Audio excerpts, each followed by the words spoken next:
കർക്കിടകം 1 ഇന്ന് കുലദൈവ പൂജ ചെയ്യണമെന്ന് ഞാൻ എല്ലാവരോടും പറഞ്ഞിരുന്നു. ഞാനിന്ന് കുലദൈവ പൂജ ചെയ്തിരുന്നു. നമ്മൾ ഒരു ചെമ്പിൻ്റെ കുടമോ ബ്രാസിൻ്റെ കുടമോ അങ്ങനെയല്ലെങ്കിൽ മൺകുടമായാലും മതി. മൺകുടം എടുത്താൽ ചെയ്യേണ്ടുന്ന ഒരു കാര്യം, മൺകുടം ചുറ്റും നല്ല രീതിയിൽ മഞ്ഞൾ പൂശണം. ഞാനിവിടെ ബ്രാസിൻ്റെ കുടം എടുത്തത് കൊണ്ടാണ് മഞ്ഞൾ പൂശാത്തത്. നമ്മൾ അരഗജ 2 കുത്തായിട്ട് ഇട്ടതിന് ശേഷം ഇതിൽ മഞ്ഞളും കുങ്കുമവും അതേപോലെ തന്നെ ഭസ്മവുമാണ് തൊടുന്നത്. നിങ്ങളുടെ കുലദൈവം ആരാണെന്ന് അറിയാമെങ്കിലും അറിയില്ല എങ്കിലും നമ്മൾക്ക് ഇത് തന്നെ ചെയ്യാം. മഞ്ഞൾ, കുങ്കുമം, ചന്ദനമുണ്ടെങ്കിൽ ചന്ദനം, ഒപ്പം തന്നെ ഭസ്മം.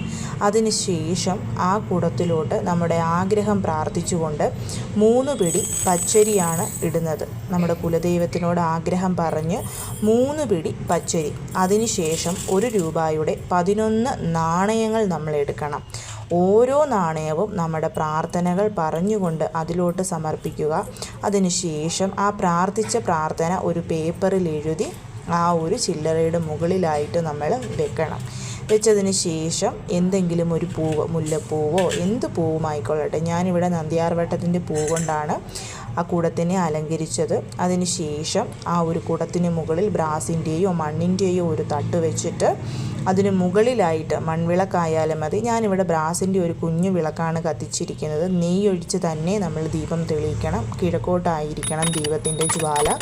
ശേഷം ധൂപ ദീപ ആരതി എടുത്ത് കുലദൈവത്തിൻ്റെ പേരറിയാവുന്നവർ കുലദൈവത്തിൻ്റെ പേര് പറഞ്ഞുകൊണ്ട് നമ്മുടെ ആഗ്രഹം സാധിച്ചു തരണമെന്ന് പ്രാർത്ഥിക്കുക. കർക്കിടകമാസം മുഴുവൻ നമുക്കിത് ചെയ്യാവുന്നതാണ്. ഡീറ്റെയിൽഡ് അറിയാൻ താഴെ കാണുന്ന ആരോ ബട്ടണിൽ പ്രസ് ചെയ്താൽ മതിയാവും.